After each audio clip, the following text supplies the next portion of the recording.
You know, folks, I'm not going to lie to you. I used to listen to Joe Rogan. Don't hold it against me.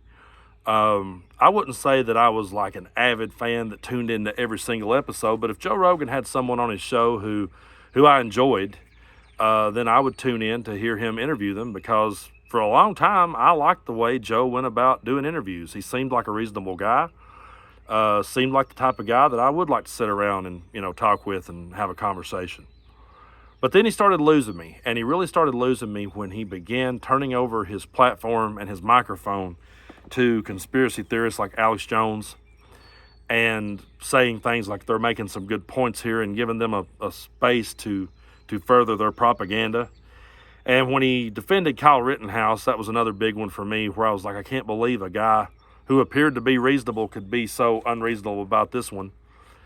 And then when he started turning over his platform to doctors who had been barred for, spreading misinformation, I took that personally because I buried two loved ones who listened to that stuff and believed in it and thought that it was okay to just, take horse medicine and things like that. And they're no longer here with me. And so I took those things very personal and I just tuned the guy out. But I still stumble across clips of him from time to time, or people will send them to me and they'll say, Brando, what do you think about this? And this is one that I really wish that I hadn't stumbled across, but kind of glad I did because it does need to be talked about. Take a look at this clip from Joe Rogan.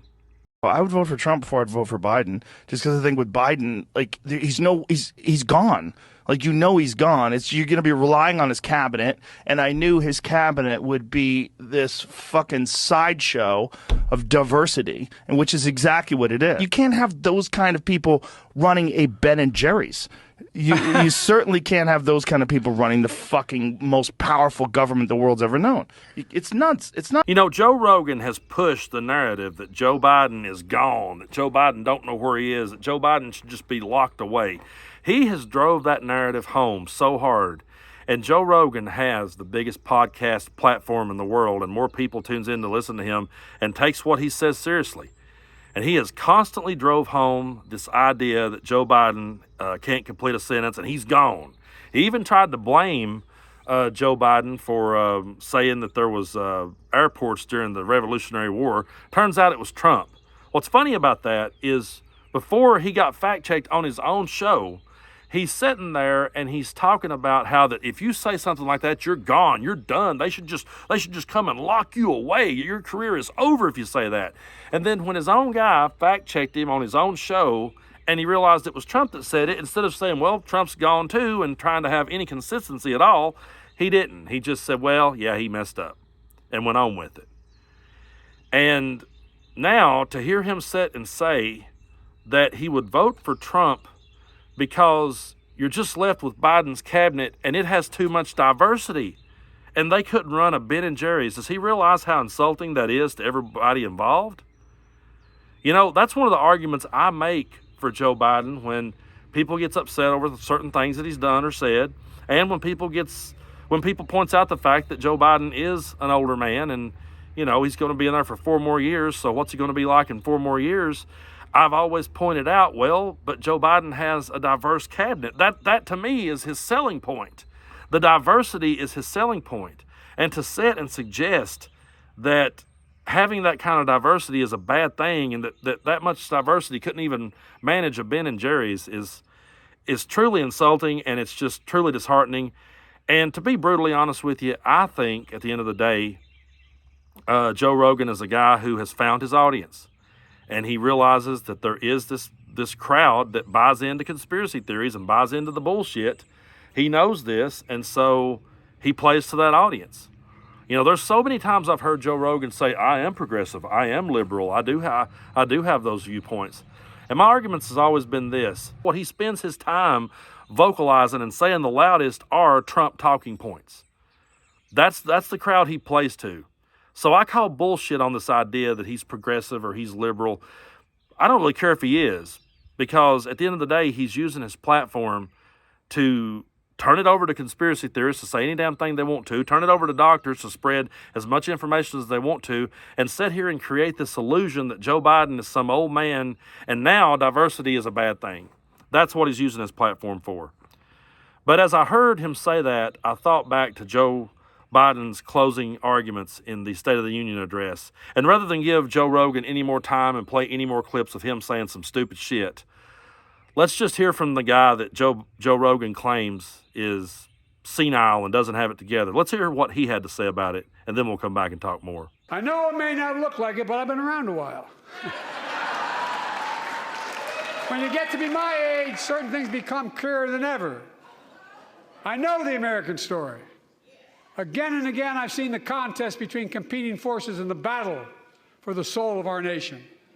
Between those who want to pull America back to the past and those who want to move America into the future.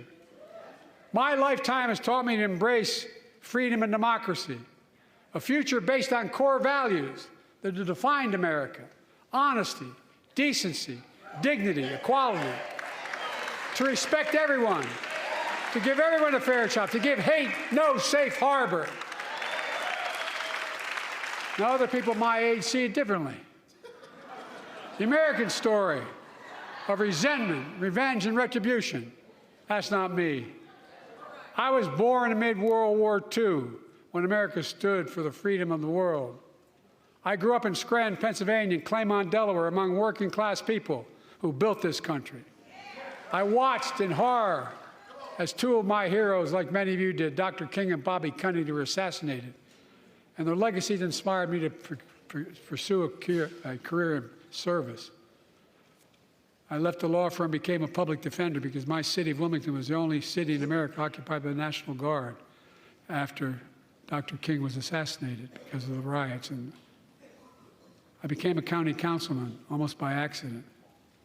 I got elected to the United States Senate when I had no intention of running at age 29. Then vice president of our first black president. Now president to the first women vice president.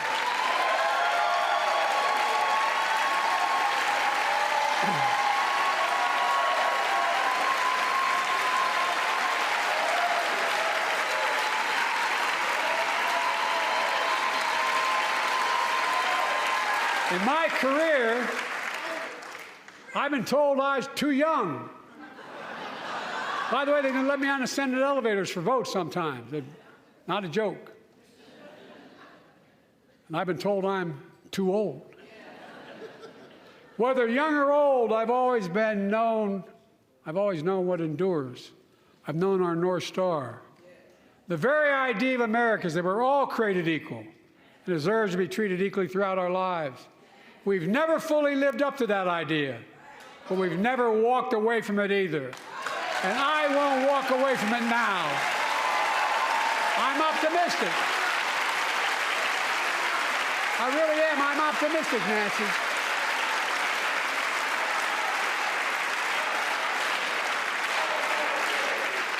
My fellow Americans,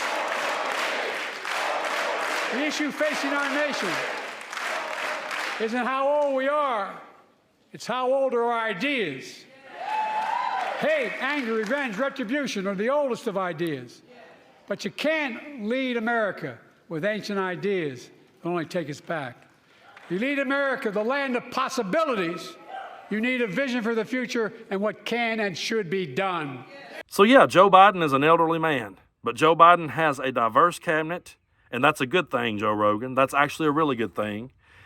And you cannot lead the country with ancient ideas, and that's what Donald Trump is trying to take us back to.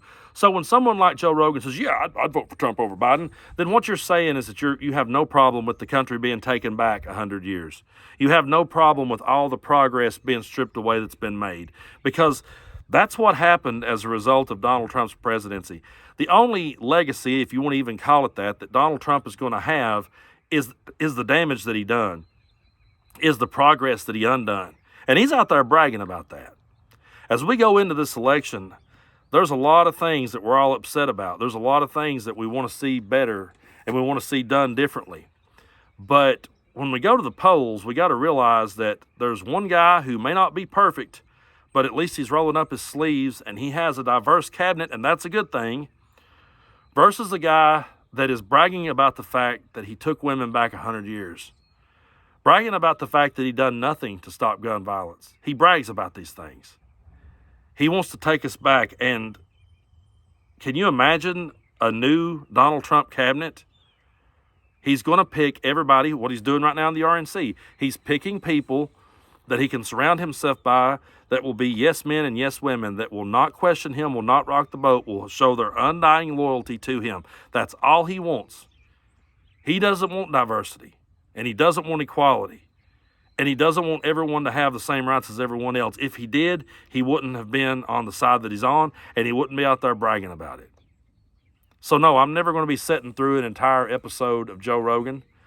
I don't care if he interviewed me, I wouldn't want to sit through it, to be brutally honest with you. Like, I wouldn't even want to sit there and entertain it, because I don't want to entertain someone who turns over their platform to the kind of people he does.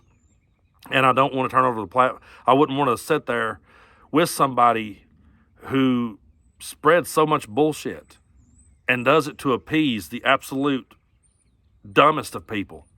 He really does.